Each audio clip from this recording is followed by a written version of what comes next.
Is it a cinematic sensation? Is it a masterpiece of animation? Or a terrible train wreck like Jambareeqi check? If a movie needs an exorcism, he'll smite the demon with criticism. If it deserves attention, he'll give it a heartfelt mention. A strawberry rating 1 to 5. Jambareeqi Reviews. Howdy folks, Jambareeqi here, and welcome to the last ever episode of Jambareeqi Reviews. Yes, I'm afraid that this is going to be the series finale. But please, don't worry, I've got you a present in here somewhere. Where is it? Aha! Here you go. I hope you like it. I'd also really appreciate it if you could all stay behind for the end credits of this video, because there's going to be something special. So, what am I going to be reviewing in the last episode of Jambareeqi Reviews? Well, I've decided to go with Mickey's Magical Christmas, snowed in at the House of Mouse. Another show has ended with success at the House of Mouse, but Mickey, his friends, and their famous toon guests have been snowed in. While everyone else gets into the Christmas spirit despite their situation, Donald is annoyed about being trapped. So Mickey tries to cheer him up by playing a series of classic Disney cartoons around the theme of Christmas. Content.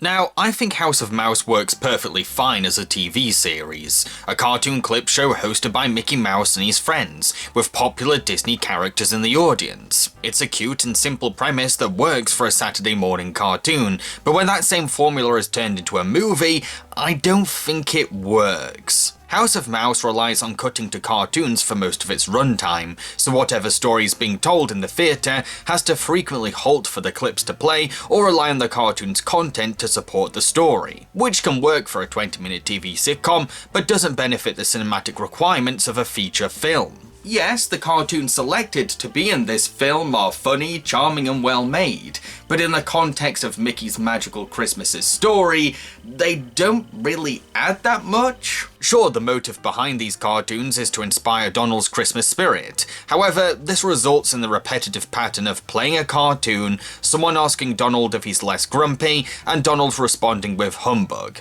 That's it, again and again, for the first 30 minutes of the film. Okay, to be fair, the House of Mouse guests get to help out too. But let's be honest, these segments are mainly an excuse to squeeze in as many Disney character cameos as possible. I mean, as they talk on stage, they make it more about themselves than an opportunity to inspire Donald to cheer up. Alright, people listen up. Moose Shoes on stage now, so pay attention. Time to give thanks for the important stuff. I'd like to thank the Guardian Spirit. Yeah, you guys, I love you.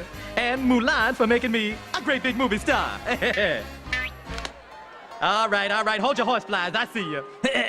I'm thankful for the little people too. Once we reach the 30-minute mark, Donald does end up finding the Christmas spirit. Which totally baffled me, because this is an hour-long movie. The film fixed its conflict halfway through. What could the rest of the film be about? Well, it turns out that most of the remaining runtime is just Mickey's Christmas Carol. That's the thing. As entertaining as these cartoons are, they're all just filler at the end of the day, padding to help the movie reach a feature-length running time. I could analyse these shorts in depth and find so much to praise about each one, but what would the point be? There's not anything that happens in these cartoons that affects the film's main story, so it would be a waste of time for me to explain what makes them so great. They weren't initially made for this movie. They're a collection of Christmas shorts taken from the Disney archives, each made with their own standalone purposes. Some cartoons might look like they were made for this film, but they're actually from another show, Mickey Mouse Works. Only a very, very tiny percentage of this film is actually original content. Yes, I can credit this film for hosting these cartoons,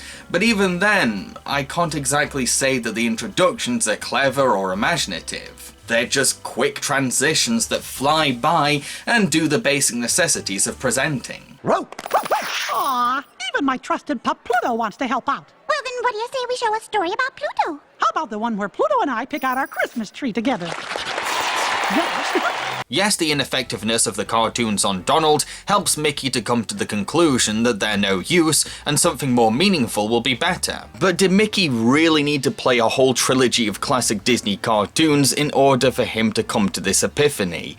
No, not really. Besides fitting the clip show format and helping pad the film out into a feature, it was quite pointless to make Mickey rely on this method to help Donald this many times. Seeing him trying again and again for over half the movie makes for very repetitive and drawn out storytelling. Don't get me wrong, having Mickey using a wishing star as a present to Donald to put on the Christmas tree is a really beautiful idea, showing that you can't force someone to feel the Christmas spirit. You have to do something special for them to develop those feelings. But we still had to watch the monotonous cycle of cartoons doing nothing for Donald for longer than it was justified until the movie reached this conclusion. I'm going to give 3 points to the content. Characters. Mickey Mouse makes for a charismatic and lovable host. His wholesome appeal and upbeat presenting skills are ideal for his role within the House of Mouse. What makes him extra special though is how he turns an unfortunate snowed-in situation into a chance to make everyone around him happy, including Donald. I don't think he's wanting to get Donald into the Christmas spirit for shallow reasons. He genuinely wants his friend to feel joyful at this festive time and will do whatever he can to cheer him up. Minnie is sort of a co-host, and while she doesn't have her boyfriend's pizzazz, she's still a cute stage presence. Especially when she finds opportunities to express her affections for Mickey. Their relationship is so adorable in this film. No contrived fights or misunderstandings, just pure love. Donald spends most of the movie slouched in a chair as he says humbug to every cartoon. This is pretty much him for the first half of the movie. It might be a good way to show that the cartoons aren't helping him, but it means that he has very little to do or say for the first 30 minutes. When Mickey bestows him with the wishing star to put on the Christmas tree though, he looks absolutely stunned. Totally chuffed that he's been given this special duty. It's so cute seeing the grumpy Doug finding immense happiness from such a simple thing. Daisy Doug, who is usually the receptionist for the House of Mouse, is mainly around to explain why Donald is grumpy, but it is sweet seeing how she wants her Donnie to feel happy, not because she's embarrassed or angry at him, but she sincerely hopes to see him find the Christmas spirit. Goofy, who is the waiter for the House of Mouse, does get to bring hot chocolate to the snowed-in guests, helping add to the Christmassy atmosphere. Plus, he has the funniest original moments in the film. What would you like for Christmas? That's easy. My 2 front teeth. Already got those. But I'll also admit that he's the least used character, to the point where I often forget that he's even there. The House of Mouse guests, which are made up of famous Disney characters, don't really do much besides contribute basic reactions. Did you hear, Belle? We can't go home. We can always build a home. I'm sure Mickey will think of something. Or tell rather unfunny jokes that depend on a one-track humour, like Timon and Pumbaa only talk about bugs. Bug? We'll have what he's having. Timon, I think that humbug is something that you say when you don't have any Christmas spirit. Mushu brags how he saved China, stuff like that. The guests do have their moments now and again. If there was milk and cookies there waiting for me, I'd be flying all over the place myself. But I wouldn't say that it's exciting seeing them in the audience, or that their presence is consistently entertaining, because what they have to offer isn't much, and the fun of recognising them wears off fast, especially if you've seen House of Mouse before. That being said, I did love how even the villains got into the Christmas spirit, as if this season's whimsy is too powerful for their evil. Jafar is especially excited, being even more jolly than Donald Duck. It's kind of hilarious. It's good to see that a Merry Christmas is being had by all. I'm going to give 3 points to the characters. Animation. I do think it would be unfair to credit the animation of the clip show cartoons to Mickey's Magical Christmas, as this film isn't responsible for them. So I'm only grading the overall animation based on the little original content that the film itself produced. The animation for the House of Mouse segments with Mickey and friends are unremarkable, but very cute and easy on the eyes. These bits can be lively and snappy, but they never reach the same inventive creativity of the shorts being shown in the theatre. They're just okay. Nothing dazzling or exceptional, but also far from the worst. When we cut from a classic Disney cartoon being screened in the House of Mouse to the house itself, it's a drastic difference that draws attention to how cheap the original content really is. Heck, the movie actually recycles clips from other House of Mouse episodes. It's that cheap. The animation for this film is only bad to me when there are shots of the Disney movie characters. It's awkwardly distracting seeing these usually fluid characters being animated so poorly. Their animation is so crude and limited that I find it hard to look at them without recoiling slightly. It's a major reason why I'm not that amazed seeing all these popular characters in the same place together. Such fan service lacks star power when these characters look like shells of who they're supposed to be. There's no Disney magic here, so I can't get excited by the crossover novelty. I'm going to give 2 points to the animation. Voice acting. Wayne Allwine is adorably charismatic as Mickey Mouse, sounding wholesome but also commanding in the role of a host. Well, everybody, that's our show. Thanks for spending Christmas Eve at the House of Mouse. Here's wishing everybody a Merry Christmas and a safe trip home. Russi Taylor is very sweet as Minnie Mouse, bringing a loving voice to Mickey's co-host. Oh, Mickey! Aw, the Nutcracker. Why, even Donald's gonna love that. Now here's a Christmas story with a new twist. And it was made all the sweeter because of my Mickey. Gosh. Tony Anselmo amazingly manages to put on Donald Duck's iconic helium quacking voice, sounding somewhat coherent while also showcasing a wide emotional range. Say, Donald? What do you want? Well, I want my best friend to put the star on the tree. You want me to do it? Aw, you bet I do.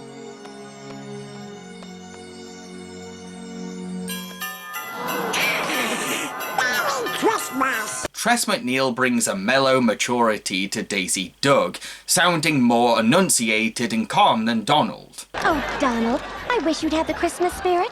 You have so much to be thankful for. Uh-huh. Bill Farmer, as always, is charmingly dopey as Goofy. It's a shame that he doesn't have many lines in the film. Like I'm thankful for Mickey. And I'm thankful for my new hat. Unfortunately, I'd have to say that the weak link for this cast would have to be the voice actors for the Disney movie characters. And yes, I know that includes a lot of actors who are reprising their roles from the movies that these characters are from, but I'm afraid that they sound very phoned in. However, to be fair, that's mainly the fault of the script's material. It can be hard to sell your voice when the dialogue is this uninspired. This is turning out to be a wonderful Christmas. We finished our house. I knew Mickey wouldn't let us down. I'm going to give 4 points to the voice acting. Music.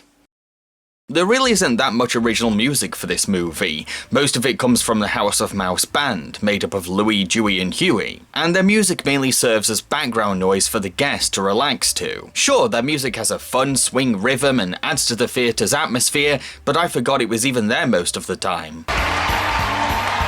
Hot cocoa and cookies coming through.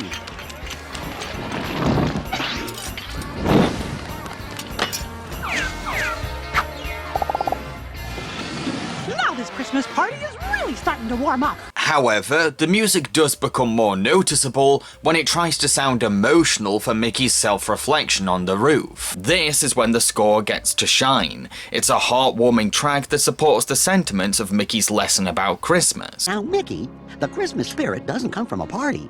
It comes from sharing the holidays with family and friends.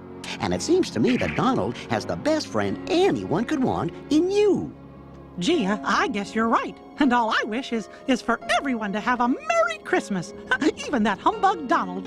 Well, haven't you ever wished upon a star? Your dreams just might come true. There's also a song at the end of the movie titled The Best Christmas of All. It's nothing spectacular and not exactly a song I'll remember, as it's rather generic and a little sappy, but the song still serves as a sweet way to cement the movie's Christmas message and wrap the movie up nicely. Singing songs and stealing kisses under the mistletoe. We finished the feast. Have the tastiest treats. But the spirit of Christmas just isn't complete without true friends and family and the memories we recall. I'm going to give 3 points to the music. To conclude, I'd say that Mickey's Magical Christmas is cute and harmless, plus has a lovely Christmas message.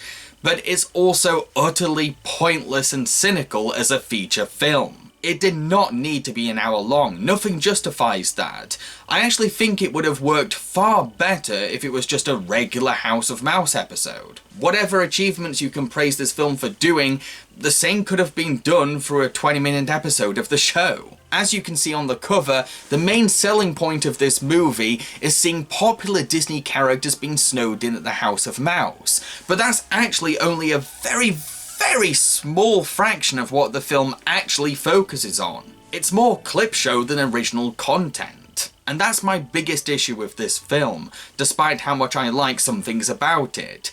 It's so cheap. Mickey's Magical Christmas has gained a total of 15 points, which translates to 3 strawberries out of 5. If you enjoyed Mickey's House of Villains or Mickey's Once Upon a Christmas, then I think you might enjoy this movie. I'd just like to point out that the 3D graphics for this video were produced by Rin. If you'd like to commission her for work, here's her website on screen. I've been Jambareeqi and I hope that you enjoyed this review. If you did, then feel free to like, subscribe and share. Now, like I said, this is the last episode of Jambareeqi Reviews. For a long time, longer than you might think, this show has started to feel like a chore to me, as if I'm going through a checklist. If you enjoy watching it, that's great, I appreciate that, but actually making it, well, it can be very tedious. I'm trying to make my channel go in a direction that will make me happy and reflect who I am, but this is a series that was created over 7 years ago. I'm a different person now, and this format I've got with this show doesn't exactly inspire me anymore. And no, this does not mean that I'm retiring or ending the channel. I've got other shows to run, new ideas for videos, short films to produce. This isn't the only thing I like to make for YouTube. Anyway, thank you for staying, because like I said, I've got something very special coming up in the end credits. Ladies, gentlemen, and others, I give you Karan Sun, the co-vocalist and co-composer of the Jambareeqi Reviews theme song, performing the song one more time. Cheerio, folks.